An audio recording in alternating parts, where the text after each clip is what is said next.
Assalamualaikum warahmatullahi wabarakatuh. Kembali lagi di channel YouTube Bang Pai di Kopi Literasi. Hari ini Bang Pai menghadirkan bintang tamu yang sangat luar biasa pada kesempatan kali ini. Hari Jumat yang berkah hari ini, tentunya kontennya berkah juga. Amin ya rabbal alamin. Amin. Untuk Bang Zakirana, silahkan perkenalkan diri dulu, Bang. Oke, baik. Terima kasih atas kesempatan yang diberikan di acara Kopi Literasi. Ini luar biasa ini. Tagline-nya Kopi Literasi. Ya, perkenalkan nama saya Zeki Aliwardana. Ya kalau nama sih itu aja. Itu aja. Kesibukan apa sehari-hari kita? Kalau kesibukan sih kita ini orang wira swasta. Wira swasta tentu akan bergerak di bidang yang mungkin bisa memenuhi ya. Kita memikirkan kesejahteraan kita itu bagaimana sih ke depannya. Tapi yang uniknya Bang, saya tanya, Abang ini enggak di bidang perusahaan, di bidang politik pun nama Abang itu cukup tenar gitu. Ya, nama perlu kita promosikan. Wow. Iya, Branding karena gitu, kan cara kita memarketingkan diri, jangan coba-coba memmarketingkan sebuah produk kalau nama kita aja sulit kita memarketing. Wow. Gitu tuh. Dia jangan bilang kita ini orang marketing, nama aja kita tidak dikenal orang. Gitu tuh. Abang dosen Bang enggak? Oh enggak, saya hanya orang biasa aja. Oke, kesibukan sehari-hari di apa Bang? Di Kabupaten Sumatera di provinsi di mana? Kita memang secara status sosial sebenarnya tidak ada apa-apanya. Cuma saja kita ini adalah yang pertama pemerhati ekonomi, pemerhati lingkungan, pemerhati sosial.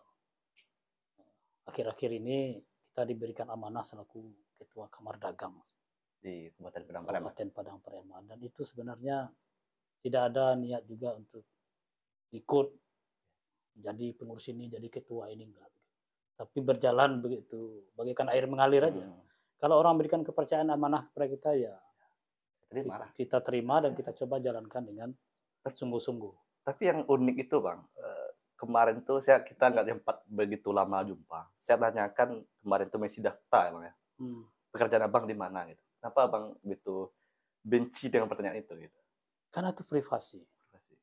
Karena ketika kita bicara pekerjaan kamu apa, kenalan, kerja itu kan membuat orang tersinggung. Kalau orang pekerjaannya bagus, kalau dia nggak punya pekerjaan, bagaimana coba? Ya kan? Apakah kita akan memberikan pekerjaan? Ya ingin tahu aja mungkin orang-orang itu Bang. Iya, makanya saya kalau bisa diformulir itu jangan tanya pekerjaan. Ya, kan? Itu usulan dong ya? Usulan. Karena ya bagi orang-orang tertentu itu privasi. Bang, untuk apa Bang, kesibukan Bang hari ini kan di bidang wirausaha Bang ya. Saya kenapa saya tertarik hadir sini menggerbek Abang Zaki, itu saya menarik dengan konsep pemikiran Abang. Untuk konsep Bang sendiri apa sih terhadap kewirausahaan itu terhadap anak muda gitu. Karena di kalangan hari ini banyak loh yang tahu tamat-tamatan dia 1-2 dan akhirnya dia ketika terjun kembali ke masyarakat dia susahnya di situ. Mau apa saya gitu. Itu yang tadi problemnya. Ya sebenarnya hari ini saya juga ada bentuk penyesalan melihat kondisi pendidikan hari ini.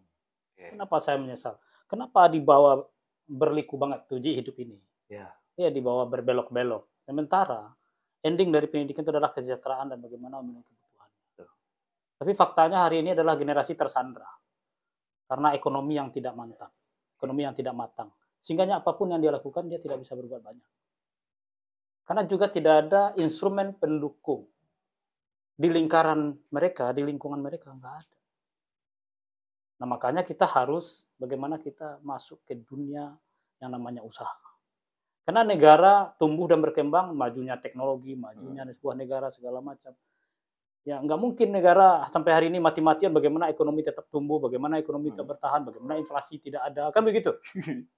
Toh ilmu kuliah dan di kampus-kampus kita tentu terlalu berbele-bele, kenapa nggak langsung aja dari sekarang usaha gitu. Kenapa harus tunggu tamat dulu, baru berusaha.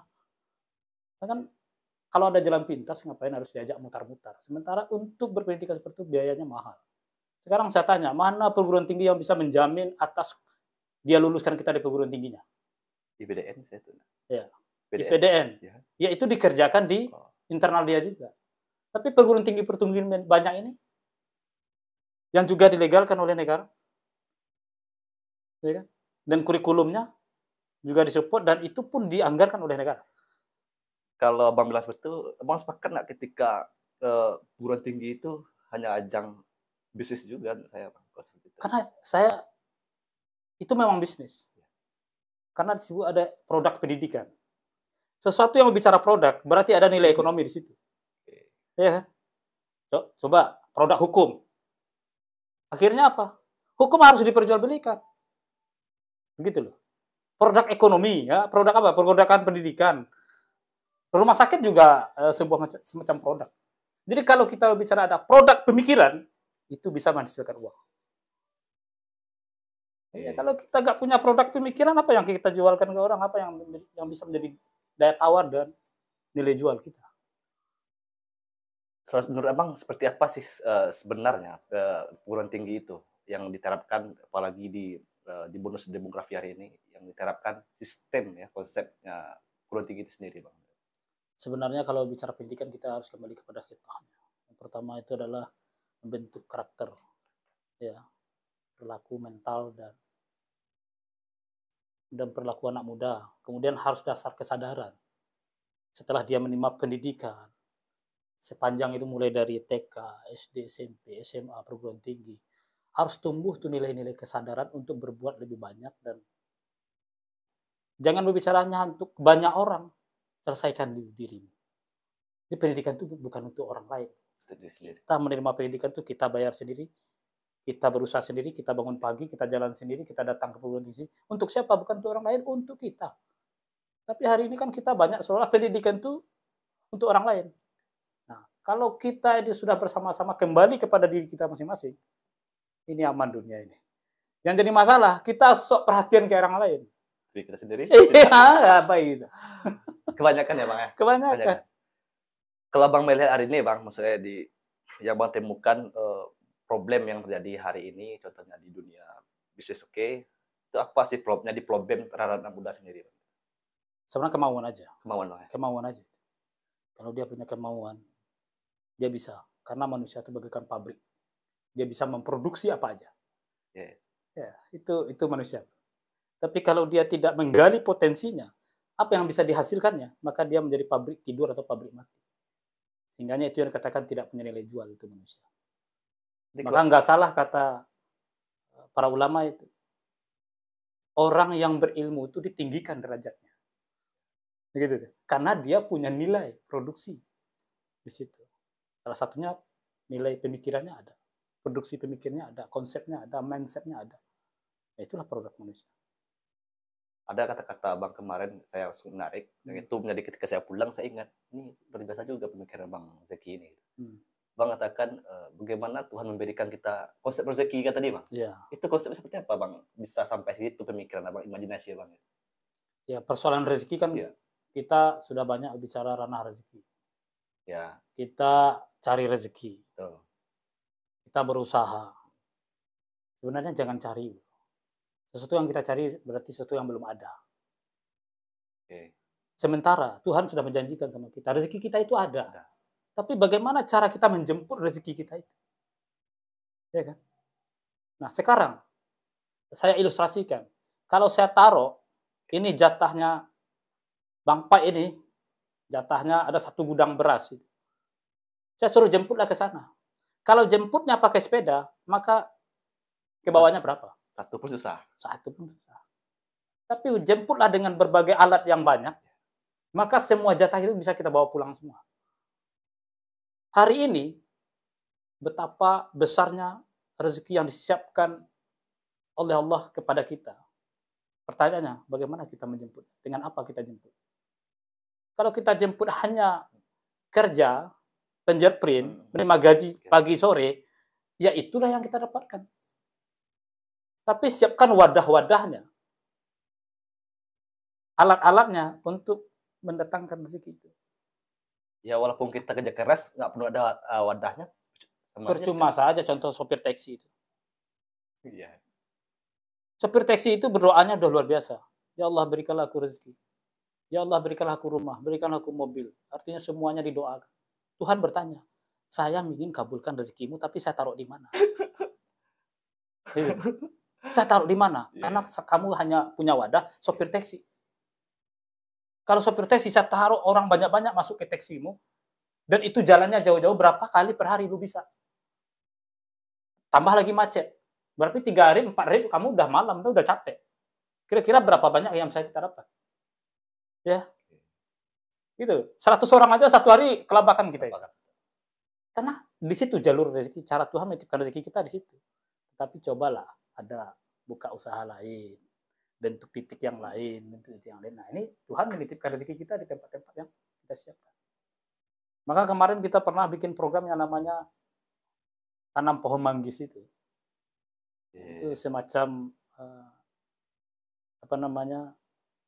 tulisan saya ketika saya promosikan itu di Jakarta sana. Bagaimana pohon manggis itu sebagai pohon duit. Karena Tuhan akan menitipkan rezeki kita di pohon-pohon itu. Ketika dia udah berbuah, kita jual. Kalau kita punya 100 batang, kalau per batang 1 kali musim, kita mendapatkan uang 2 juta. Berapa kita dapat? 200 juta. Nah, sayangnya, lahan-lahan yang kita banyak punya hari ini terabaikan. Makanya saya bilang ini kufur nikmat. Bukan Tuhan tidak mau mengabulkan doa kita. Karena cara kita tidak mampu menjemput rezeki yang disiapkan oleh Tuhan. Gitu tuh. Jadi kufur nikmat itu bagian dari manusia yang tidak mau berbuat, tidak mau melakukan. Itu kufur nikmat. Tapi ada orang dari pagi sampai sore sampai malam bekerja maksimal, dinilai oleh pihak lain ini orang ini terlalu hubud dunia, cinta dunia. Ini dibeli mobil mewah, rumah mewah. Ini bukan hubud dunia. Tapi dia takut kufur nikmat. Maka semuanya harus dinikmati. Karena Tuhan menyiapkan itu untuk dia. Karena dia mampu menjemput itu, ya dinikmatinya. Ya, ini harus bedakan itu. Orang yang hubud dunia dan kufur nikmat.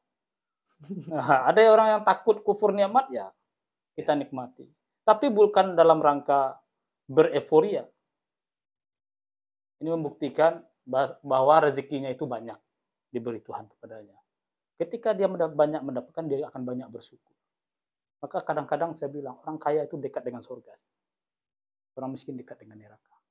Saya nggak bilang ya orang kaya itu masuk surga ya, tapi dekat dengan surga. Karena kesempatan untuk berbuat baik lebih banyak daripada mereka. Wow. Iya kan? Orang miskin kapan mau berbuat baik, untuk hidup aja susah. Maka kita harus keluar dari situ. Maka Tuhan kadang-kadang marah lihat orang miskin.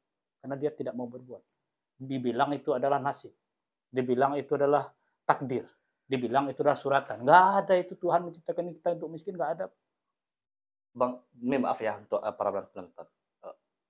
Orang miskin tuh yang salah tuh apa ya sih? Mindset seperti apa? Dia miskin, pola pikirnya miskin.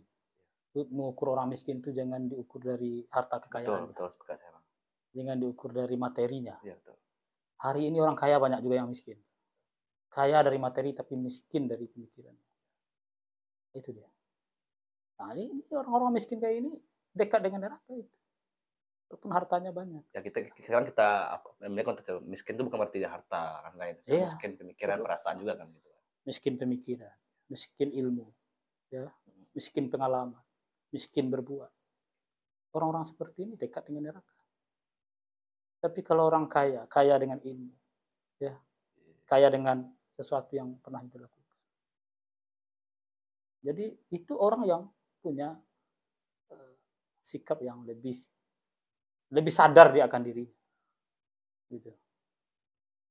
Kalau kan selama ini kita menjustifikasi kata-kata miskin itu hanya untuk harta. Artinya kita mempersempit makna kata-kata miskin. Ya kan? Kata-kata kaya juga begitu, hanya kita tempatkan kepada harta benda. Jangan kekayaan hanya kata-katanya ya. Kata-kata kaya itu jangan ditempatkan hanya kepada harta benda. Ya. Kekayaan Allah apakah kita nilai dari harta bendanya? Enggak. Di situ kita hanya harus melihat ini. Kopi dulu, Bang. Oke. Ini kayaknya kopi literasi.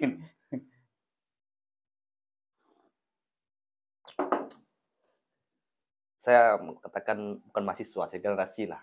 Generasi hari ini kita bandingkan dari dulu sampai sekarang menurun, Bang.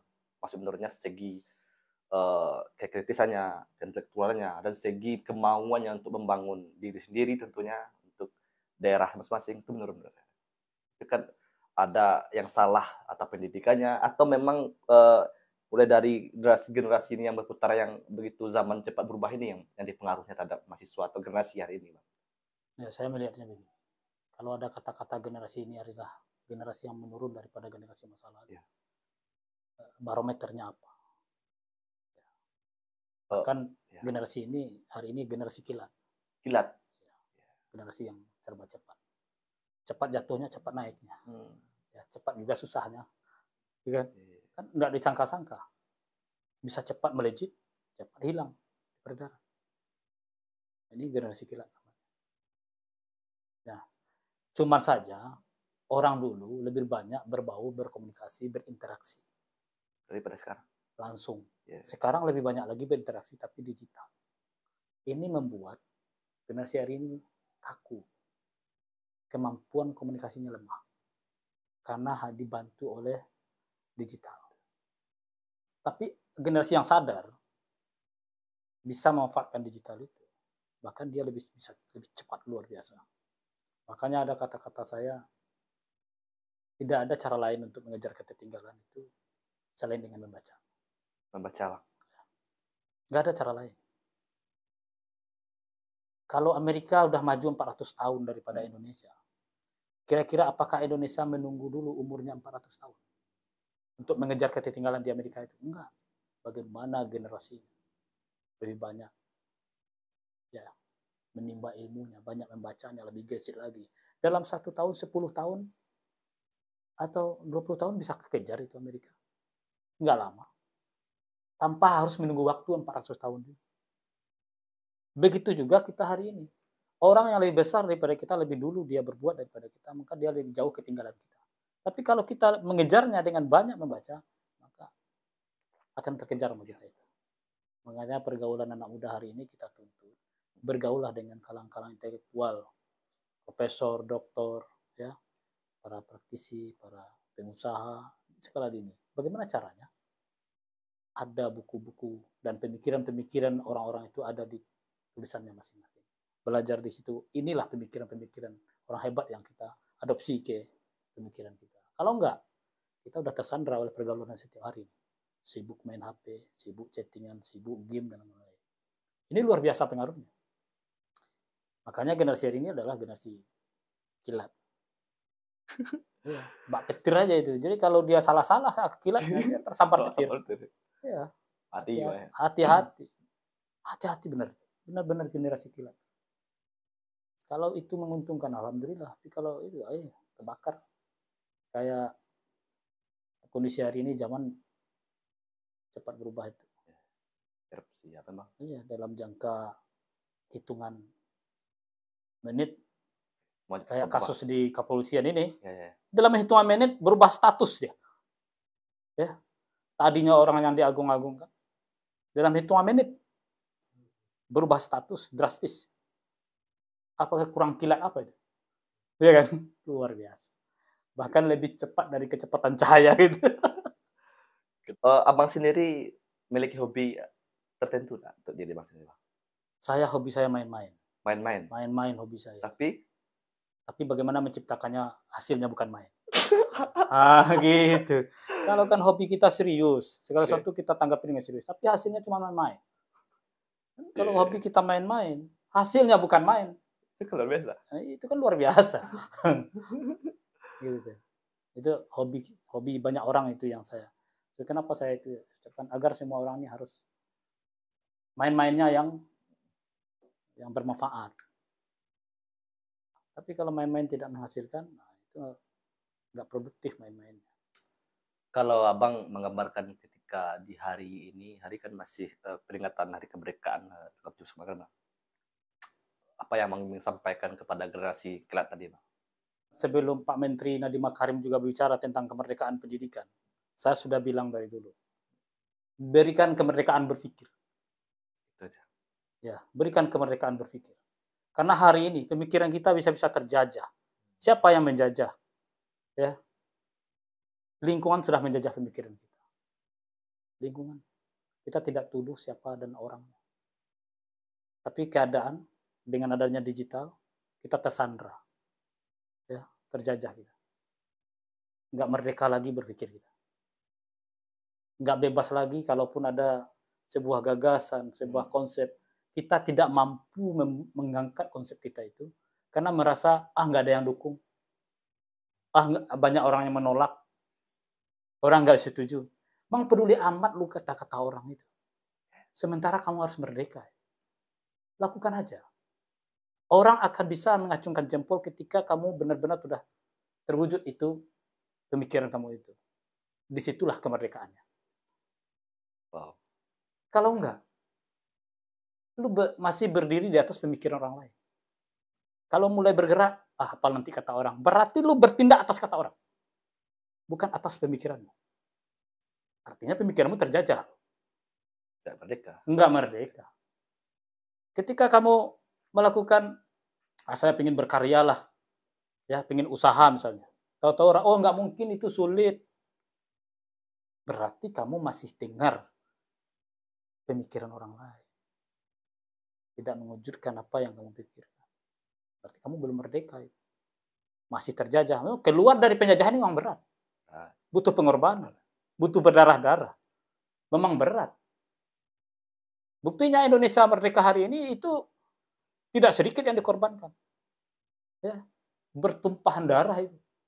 Mulai dari alamnya sampai ke manusianya, sampai ke binatangnya dikorbankan itu.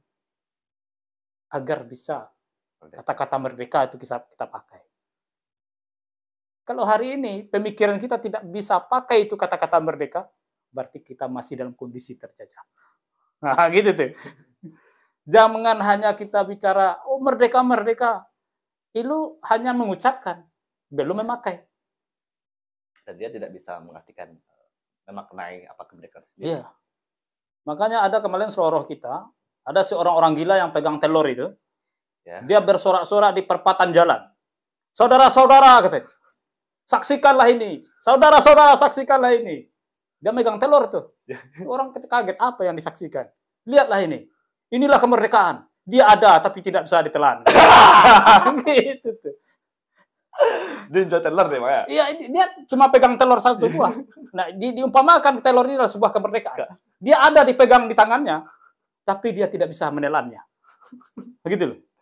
Kondisi hari ini kadang-kadang juga hampir sama dengan seperti itu. Kemerdekaan itu ada, tapi kita tidak bisa menikmati kemerdekaan itu. Seperti apa kita dengung-dengungkan selama ini. Ya kan? Hanya dengan slogan-slogan kosong, merdeka, merdeka, merdeka. Merdeka dari mananya? Ya, ekonomi, pendidikan, sosial kita. Jadi secara otomatis Abang tidak sepakat dengan kata merdeka hari ini.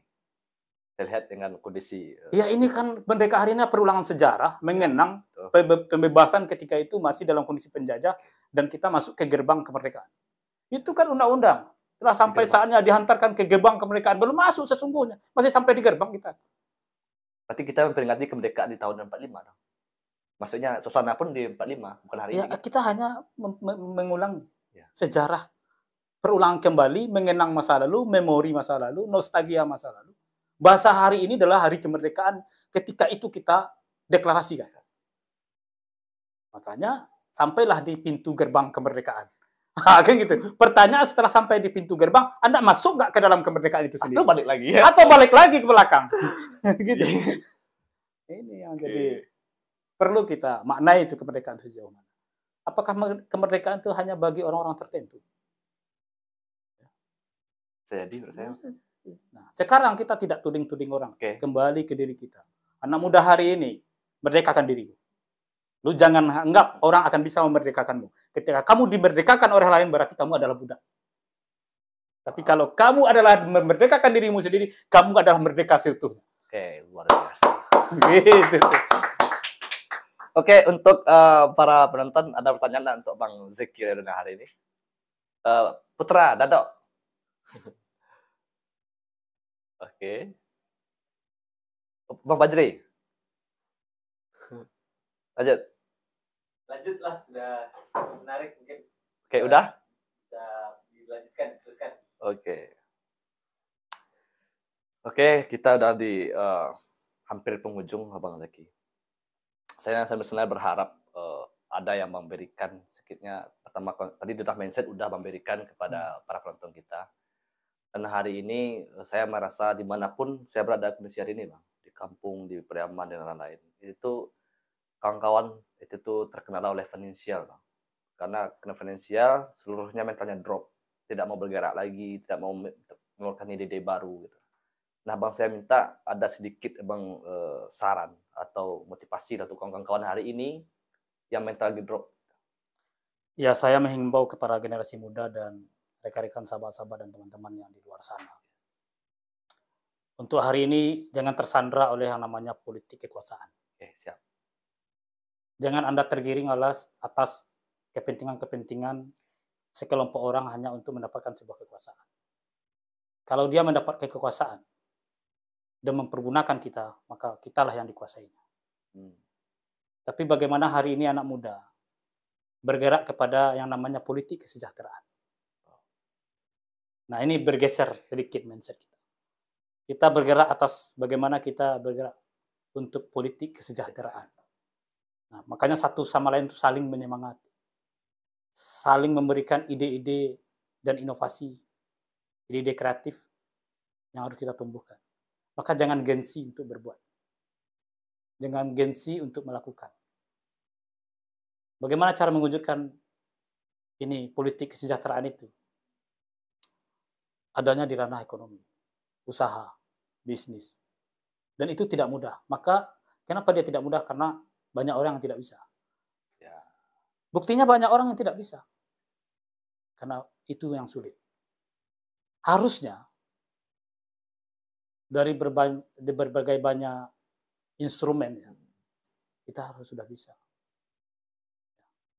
Tapi jangan sampai menyalahkan. Ini pemerintah di mana aja. Gitu. Ya, betul. Pendidikan gimana aja. Peran yang lain di mana aja. Jangan salah orang lain. Salah dirimu. Salahkan dirimu dan kamu tidak mau berbuat. Kenapa lu kambing hitamkan orang lain atas kondisimu? Karena 1000% tanggung jawab dirimu adalah kamu, bukan orang lain. 1000%. Bukan 100 ya. Bukan 100%. 1000% diri kita ini tanggung jawab kita. Bukan tanggung jawab orang lain. Cuma saja kita punya tanggung jawab sosial terhadap manusia yang lain. Nah, itu yang disebut dengan hablum minan nas. Dan rangka menegakkan hablum minan nas ya, kita nggak pandang-pandang orang. Sama. Sama. Tapi ada yang menarik nih, Bang. Dari politik kesejahteraan, politik kekuasaan tadi itu. Itu kan bahas menarik. Di kerugian antara politik kekuasaan itu sama aja kita menguji diri kita tidak merdeka, Bang. Kalau saya melihat dengan kata-katanya politik kekuasaan gitu. Yeah. Daripada politik kesejahteraan. Ini yang lagi mengharapkan bukan? Ya, ini yang lagi kita terapkan dan kita lakukan. Skemanya lagi kita jalankan. Ini politik kesejahteraan. Tapi hari ini anak muda baik juga kalangan aktivis, kalangan birokrat juga terjebak di politik kekuasaan. Seolah-olah hanya di sana aja sumber rezekinya. Apa sisi negatifnya politik kekuasaan ini? Politik kekuasaan ini dari segi, kalau menurut pandangan saya ya, kita terlalu di situ adanya nilai-nilai negatif itu, gontok-gontokannya itu, bertengkarnya. Maka tadi saya bilang itu diskusi saya pagi tadi sama adik-adik. Kalau kita bergerak di dunia usaha, di situ banyak kata-kata kejujuran harus kita lahirkan. Kalau enggak, orang enggak percaya sama kita. Ya. Yeah. Tapi kalau dunia politik, lu harus banyak bohongnya. Kalau enggak bohong, lu enggak jadi-jadi. Yeah. Ya. Itu bedanya. Maka sisi negatifnya di situ. Lu berpolitik, kalau enggak nipu, kalau enggak saling tikung, lu enggak bisa naik. Luar biasa. Gitu. Yes, tapi kalau di dunia usaha, mewujudkan kesejahteraan, lu malah nipu, orang nggak percaya. Orang bank aja nggak percaya. Mitra usahamu orang nggak yakin. Ini nggak enak, Bu. Benar enak ya? Iya. Benar begitu. Itu makanya saya tuh, Bang. Contohnya gini, saya kalian jualan jualannya kita enak. Yeah. Terus, Bu, jangan beli, Bu, nggak enak. Enak, Pak. Kan saya beli kemarin katanya. Iya. Supaya kita membohongi orang. Iya, menguji ya. Tapi dia tetap berkata jujur. Iya, betul. Dia nggak mau mendustai dirinya. Dan mendustai lidah dan rasa yang pernah dia rasakan. Luar biasa. Makanya ini perlu politik kesejahteraan itu penuh dengan nilai-nilai positif yang ditanamkan kepada Bang sendiri pernah terjebak di politik kekuasaan? bukan terjebak lagi, tapi masuk dalam lingkaran. Bukan terjebak lagi, tapi masuk di situ. Tapi itu adalah bagian dari perjalanan yang jalan hidup kita berjalan ke arah sana. Karena mungkin faktor lingkungan dan lain-lain. Tetapi kita tidak bisa menepis. Tapi kalau kita sudah sejahtera, kalau rebut kekuasaan itu gampang. Yes, oke, gitu. Terima kasih Bang Zaki Odana. Saya baru hari ini berapa podcast kali ini sangat luar biasa, Bang. Maksudnya energi positifnya sampai kepada saya, tentunya kepada penonton kita pada siang hari ini. Lagi ada pertanyaan untuk Abang Zaki. Bang Zaki ini memang luar biasa susah menjumpainya. Saya udah janjian untuk podcast ini 6 bulan belakang, karena memang sulit beliau ini untuk dijumpai gitu. Tadi saya di telepon Yogi, ada Bang Zaki nih katanya. Saya grebek Bang di sini. Gitu. Oke, pertanyaan ya. Ya. Pertanyaan saya buat Bang Zaki Aliwardana. Apa sih motivasinya ingin sekali merangkul orang-orang yang punya kemauan dalam dunia bisnis dan ingin juga mengasihi dia secara cuma-cuma ya, modal atau CV, mendirikan CV lah secara cuma-cuma demi untuk dia gitu. Pasti motivasi Bang Zaki Aliwardana. Motivasinya semua sederhana. Kita melihat ini kan harus ada yang memberikan edukasi ya kepada generasi dan adik-adik kita. Kalau kita tidak bukakan ruang, dia di mana taunya? Siapa yang akan mengajarkan mereka? Bukan karena apa, mungkin ada juga karena faktor kasihannya juga. Nah, ya adalah kita merdeka bareng-bareng lah. Saya bagaimana dia terlibat dalam memerdekakan dirinya. Sesuai dengan konsep politik sejahtera tadi, Bang. Politik sejahtera. Dan inilah visinya gitu. Ini dibawa, diajakin, biar dia juga berbuat, tahan pahit dan manisnya. Makanya seolah-olah nih, kalau orang lihat kita ini ada perkumpulan apa lagi nih. Begitu kan? Tapi saya peduli amat sama omongan orang. Ya kan? Ya betul. Omongan saya aja nggak didengarnya, apalagi saya juga dengar omongannya nggak mungkin lah. Enak kali dia. Enakan dia. Oke, terima kasih Bang Zaki. Sudah berujung waktu. Ada nggak mana untuk kata-kata penutup? Ya, closing statement saya kepada para permisa. Yes. Permisa kita yang dimanapun Anda berada, tua, muda, dan khususnya anak muda hari ini, jangan kamu terjerambab ke dalam dunia-dunia yang kadang-kadang tidak bisa memberikan manfaat kepada kamu. Sekarang saya lihat itu, ada yang namanya game online, itu luar biasa, tidak pandang bulu itu orang yang kejebak di sana, beli chipnya, beli ininya. Sudahlah, cukuplah. Kalau itu memang menguntungkan, saya investasi di judi Anda itu. Kalau memang menguntungkan, berapa kita bisa bagi hasil? Lu beli berapa B? 10 B gue modalin. Tapi saya, berapa lama saya mendapatkan hasilnya? 2 jam, 3 jam? Buktikan. Tapi nggak ada yang berani, bentuk itu tidak menguntungkan. Hanya semacam candu, permainan aja. Banyak kasus. Jadi, saya ajak, bebaskanlah dirimu dari itu, dari belenggu yang seperti itu. Karena dunia digital cukup menyandra kita, kalau kita tidak mampu memanfaatkannya. Benar-benar tersandra kita. Kita perlu memaknai apa itu merdeka itu sendiri.